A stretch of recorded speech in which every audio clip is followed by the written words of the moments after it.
Hello दोस्तों, नमस्कार। हमारे चैनल पर आपका स्वागत है। आज की हमारी वीडियो सोमवार व्रत के ऊपर है। कौन कौन सोमवार का व्रत करता है, सोमवार का व्रत विधि पूर्वक कैसे करें, कौन सी ऐसी गलतियां हैं जो सोमवार व्रत में नहीं करनी चाहिए। इस वीडियो को पूरा देखिए, आप लोगों को समझ में आ जाएगा। जिसको सोमवार व्रत करना है वो तो ज़रूर देखे। और अगर हमारी वीडियो आप लोगों को पसंद आए तो लाइक कीजिएगा, कमेंट में लिखिएगा हर हर महादेव। Thank you. सोमवार के दिन व्रत रखकर जो महादेव का जल से अभिषेक करता है, मैं आपको बता दूं, अभिषेक सभी लोग करते हैं, लेकिन किन्हीं को अभिषेक की विधि नहीं पता। अपने घर में रोग को मिटाने के लिए अगर आप महादेव का अभिषेक करें, जो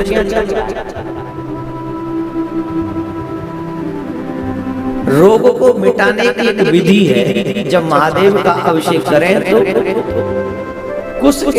कुशा के साथ, कुश के जल से। तो कुश के जल से का मतलब हो गया कि उस जो जल आप चढ़ा रहे हैं उस जल में कहीं न कहीं कुश का स्पर्श हुआ। तो जो कुशा के जल से महादेव का अभिषेक करते हैं, उनके घर से, उनके जीवन से बीमारियां भाग जाती हैं। इसीलिए यहाँ पर जो रुद्र अभिषेक हो रहा है वो कुशा के जल से अभिषेक हो रहा है कि जो लोग इसमें जुड़े हुए उनके जीवन से, उनके घर से स्पेशली कोरोना नाम की बीमारी भाग जाए। इसीलिए यहाँ पर ये रुद्र अभिषेक करवा रहे हैं, उस विधि के साथ करवा रहे हैं। तो जो लोग सोमवार का व्रत रखते हैं, सोमवार के व्रत रखने वाले महानुभावों को इस बात का ध्यान रखना चाहिए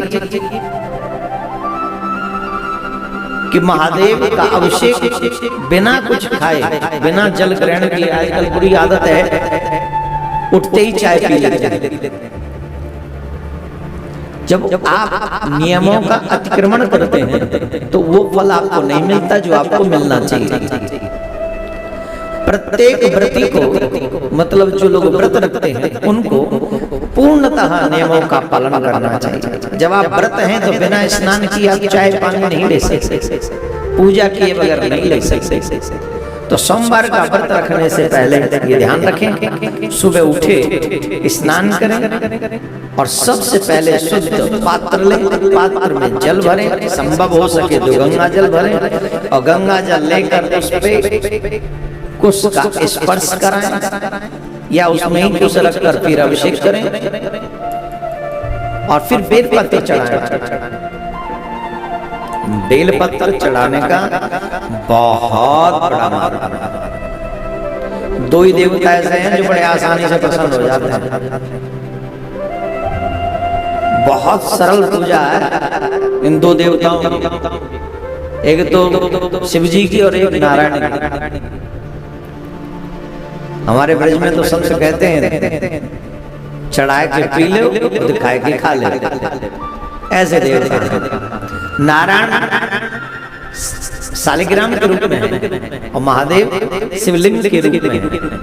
तो दोनों का अभिषेक करो और वो जल पी लो और दोनों को भोग लगाओ, खा लो। इतनी सरल पूजा है इनकी दोनों की।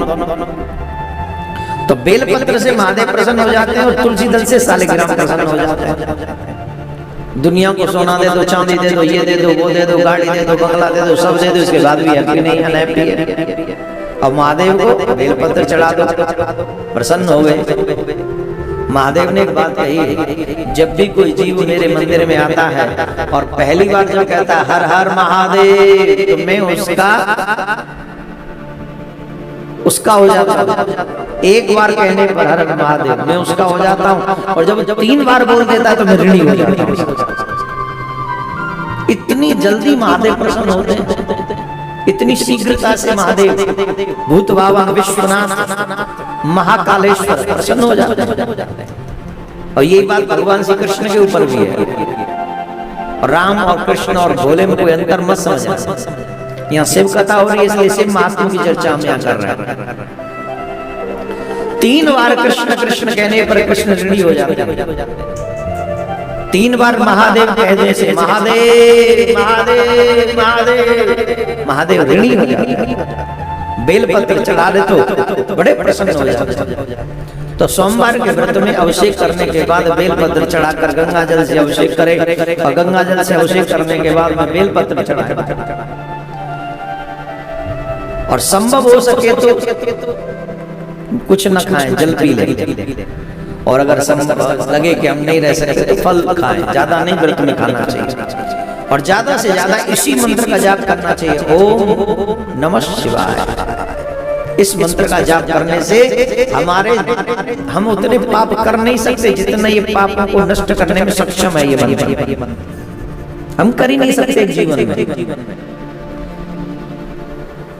वो हम कथा बताएंगे आपको अभी कितने कितने पापी शिव कथा ने तारे, अभी हम बताएंगे। अच्छा, लेकिन अभी हम सोमवार के व्रत की कथा आपको सुनाते हैं, बड़े ध्यान से सुने।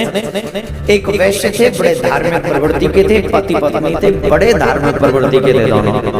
महादेव के सच्चे उपासक, महादेव की पूजा, नित्य पूजा वंदन किया करते थे, हमेशा अहरनिश महादेव की सेवा में रत रहते थे, अपना कार्य भी देखते थे पर स्वधर्म पर चलते थे। उनके घर में तकलीफ थी, उनके घर में बालक बाकी का सब था, अच्छा मकान था, काम अच्छा था, व्यवहार अच्छा था, स्वभाव अच्छा था, सब कुछ बहुत अच्छा था, पर पुत्र नहीं था।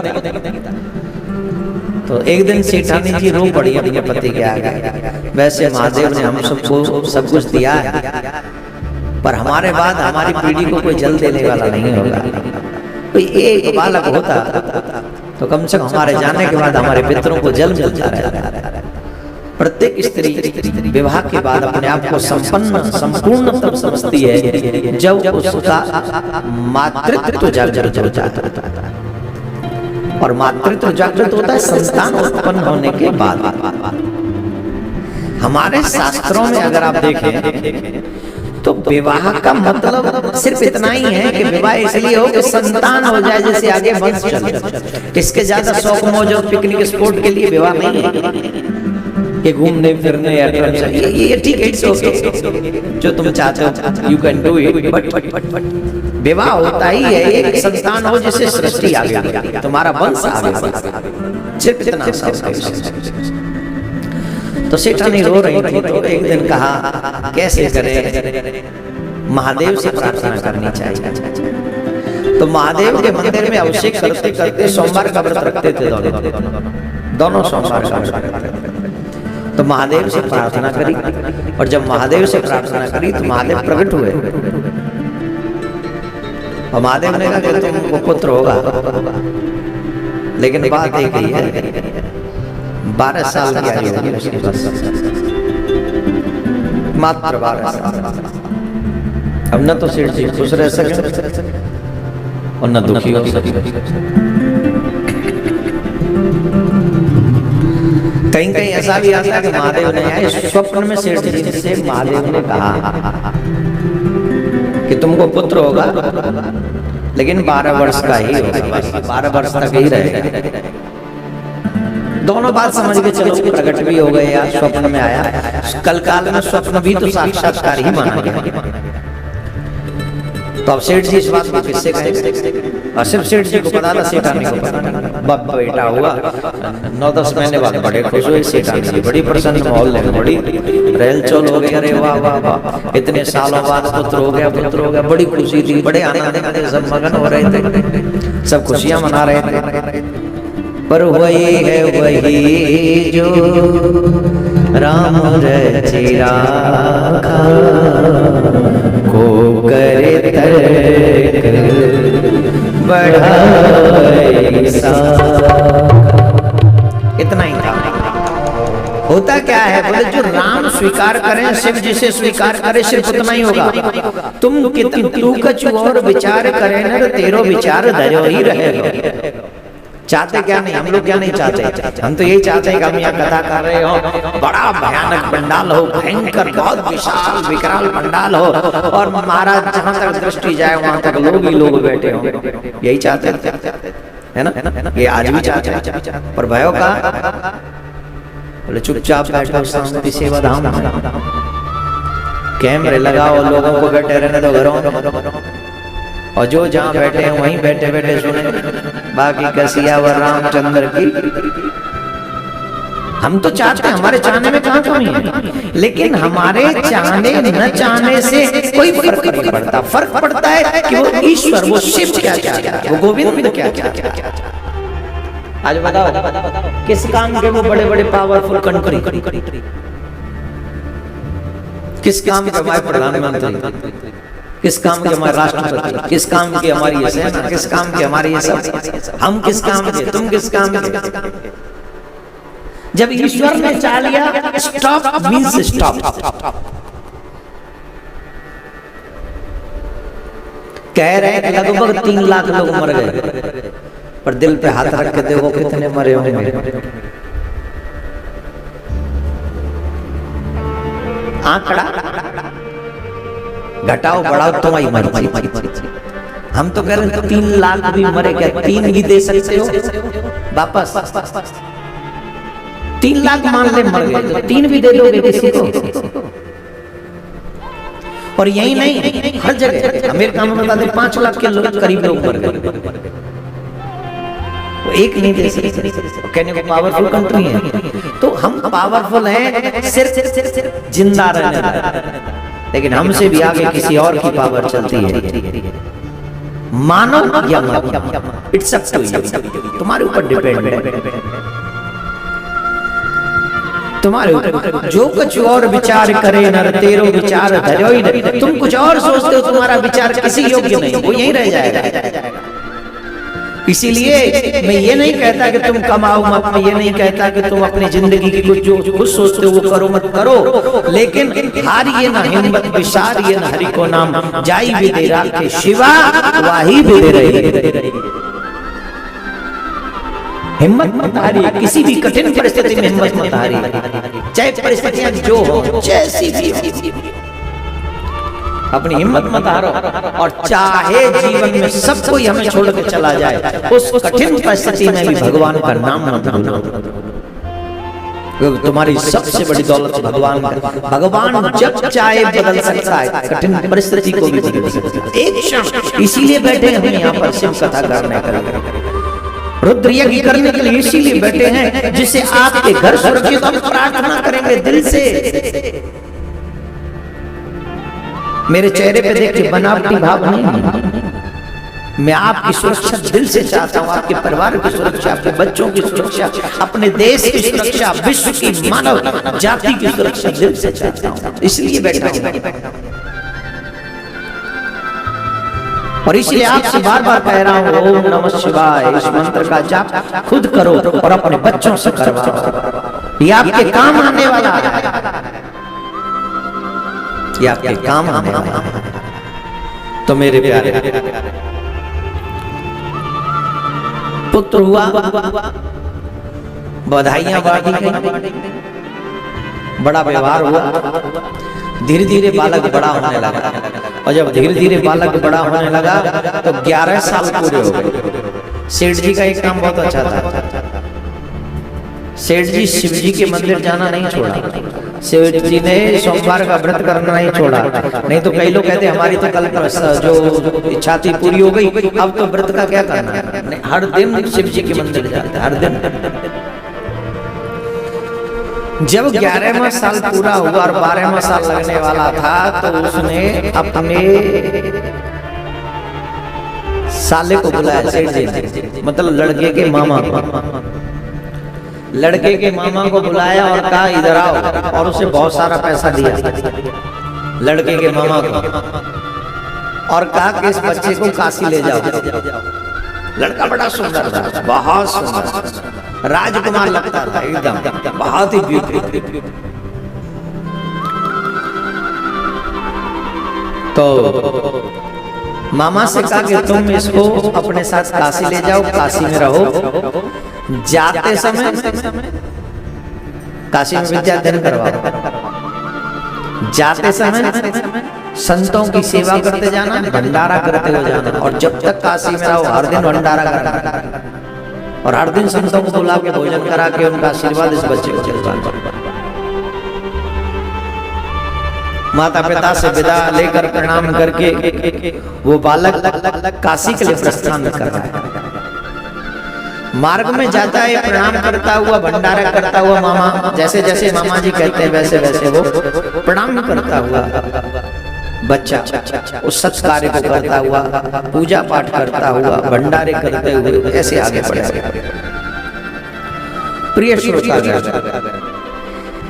एक जगह पर मार्ग में एक नगर पड़ा, वहां के राजा की राजकुमारी का विवाह था, और जिस राजा के बेटे के साथ उसका विवाह था वो राजा का बेटा राजकुमार जो था वो एक अंक का था।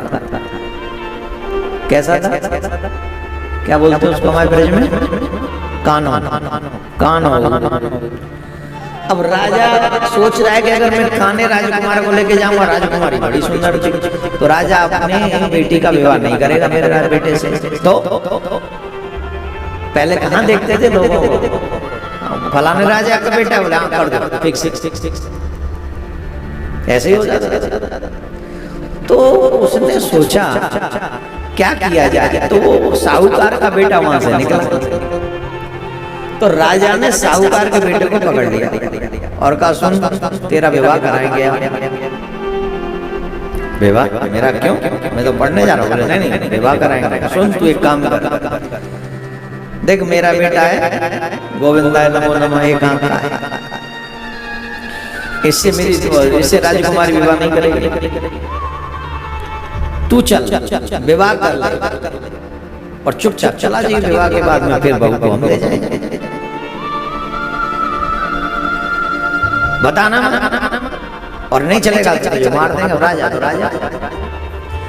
तो उस साहूकार के बेटे ने उस राजकुमारी से विवाह का, वो वाकई राजकुमार सा ही लगता था, बड़ा शंकर भगवान का प्रसाद है, व्रत का प्रभाव है, सोमवार का फल है, तो सुंदर तो वो होगा ही, बड़ा सुंदर था। सब लोग बड़े खुश हुए, इतना सुंदर राजकुमार, इतना राजकुमारी से भी आ गया, बड़ा प्रसन्न। राजकुमारी से विवाह हो गया, और राजकुमारी से विवाह हो गया तो उसको पता था कि इस तरीके से तो धोखा ही है, अपने प्राण बचाने के लिए राजकुमारी से विवाह करे और ये कहीं और चली जाए। अब बोल सकता नहीं क्योंकि राजा तो छाती पे ही बैठा है, सर पे ही। तो क्या करें, उस साहूकार के बेटे ने राजकुमारी की चुन्नी पर, उसके पल्ले पर लिख दिया, बैठे बैठे उसकी चुन्नी पर लिखता गया, मैं साहूकार का बेटा हूँ, मैं राजकुमार नहीं हूँ, मैं काशी पढ़ने जा रहा हूँ। इस राजा ने इसका बेटा जो है काना है, पूरी लिस्ट लिख दी, जो स्टोरी थी, ब्रेकिंग न्यूज। मेरे बाद ये अपने बेटे काने बेटे के लिए तुझे ले जाएंगे, मैं तो जा रहा हूँ काशी।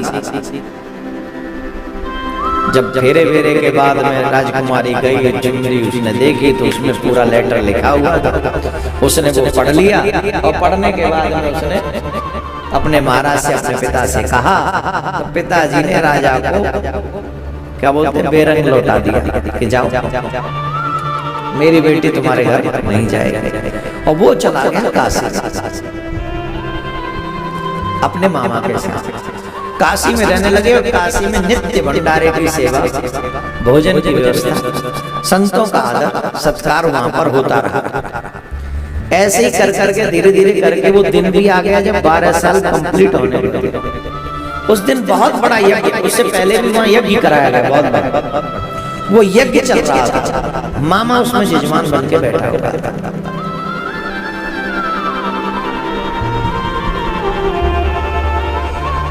जैसे ही वो 12वां साल पूरा हुआ, बेटा यज्ञ में से निकल के आया, मामा से कह के मेरी तबीयत थोड़ी सी खराब हो रही है, मैं जाके थोड़ा विश्राम करता हूँ, आप यज्ञ समापन करें। ठीक ठीक ठीक ठीक। जहाँ पर वो रुके हुए थे वहां आकर वो लेट गया। अब लेटना क्या था, वो दिन पूरा था, गोविंदाय नमो। मामा ने देखा भांजा आया नहीं, बहुत देर हो गई, तो भांजे को देखने के लिए वापस, और जब भांजे को देखने वापस आए तो भांजा तो था ही नहीं। अब मामा रोया क्योंकि यज्ञ में बैठा है, यज्ञ का यजमान है,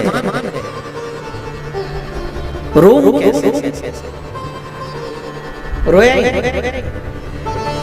कितना कठोर हृदय किया होगा उसका। भांजा भी बहुत प्रिय होता है मामा। ये तो अब थोड़े से मामा पैसे हो गए, नहीं तो मामा का मतलब आप समझ रहे, मामा दो माँ का शब्द जुड़ा है, बहुत लाड़ प्यार करते हैं मामा। और आजकल तो जो भी है समझ, यज्ञ संपन्न कराया और जो फूट फूट के रोया, जो फूट फूट के रोया, जो फूट फूट के रोया। यज्ञ से संतों के उस सेवा भाव से महादेव प्रसन्न हो गए।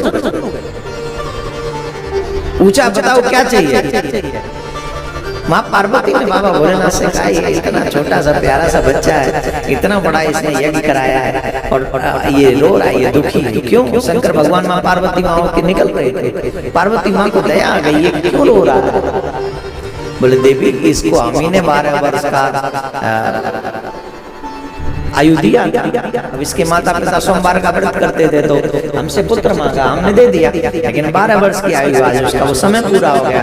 बोले नहीं, प्राणनाथ ऐसा मत कीजिए, ये छोटा सा बच्चा है, मैं माँ हूँ, मैं जानती हूँ उसकी माँ पे क्या बीतेगी, मैं माँ हूँ, मैं जानती हूँ।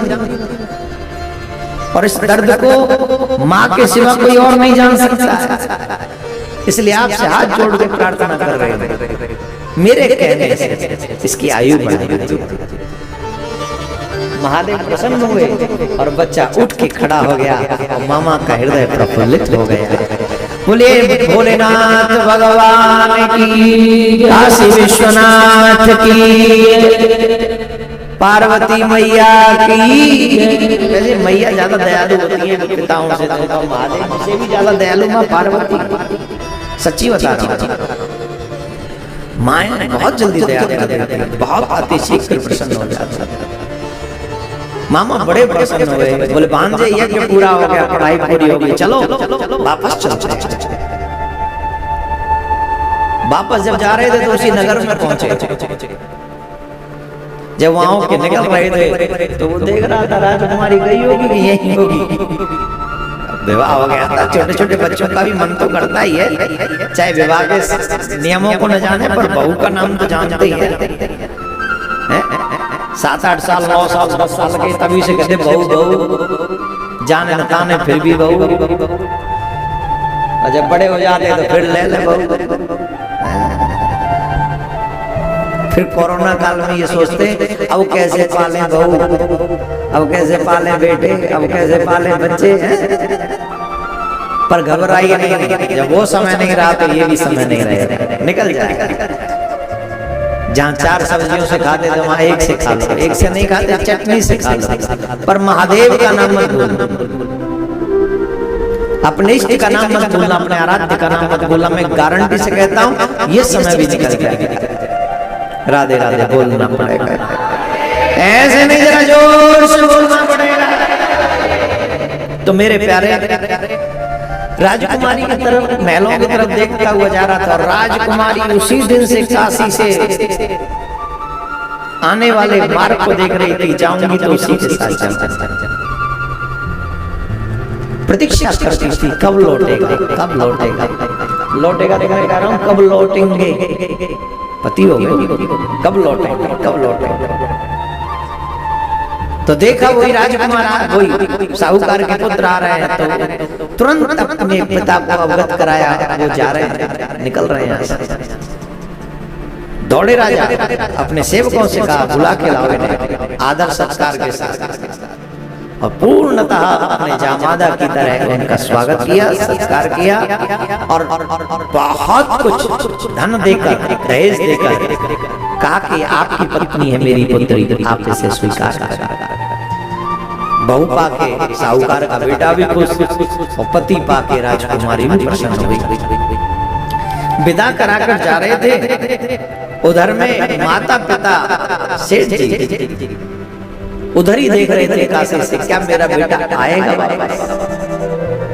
माँ को तो पता ही नहीं था, माँ तो दूसरी कल्पना में ही थी। माँ तो सोचती थी मेरा बेटा बड़ा हो गया होगा, मेरा बेटा वैसा हो गया होगा, मेरा बेटा वैसे दिखता होगा। मैं तो पहले ही कहती थी मेरे बेटे का विवाह करा दो, वो पढ़ने चला जाता, कम से कम बहू तो मेरे साथ होती। अपने बेटे के मिलने की चाह में दोनों माता पिता रहते थे। संयोग से काशी की तरफ से कोई आता हुआ दिखाई पड़ा, और जब आता हुआ दिखाई पड़ा तो प्रसन्नता का कोई ठिकाना ही नहीं, कोई ठिकाना नहीं। पर फिर भी सोचा कि मेरा ही बेटा है। आपके बेटे ने प्रणाम किया, भाई ने प्रणाम किया, साले ने प्रणाम किया, तो सेठ जी की बड़ी सोमवार का व्रत का फल उनको पूर्णतः कहने लगे, काशी भेजा बेटा अकेला था पर अकेला नहीं आया, बहू के साथ आया।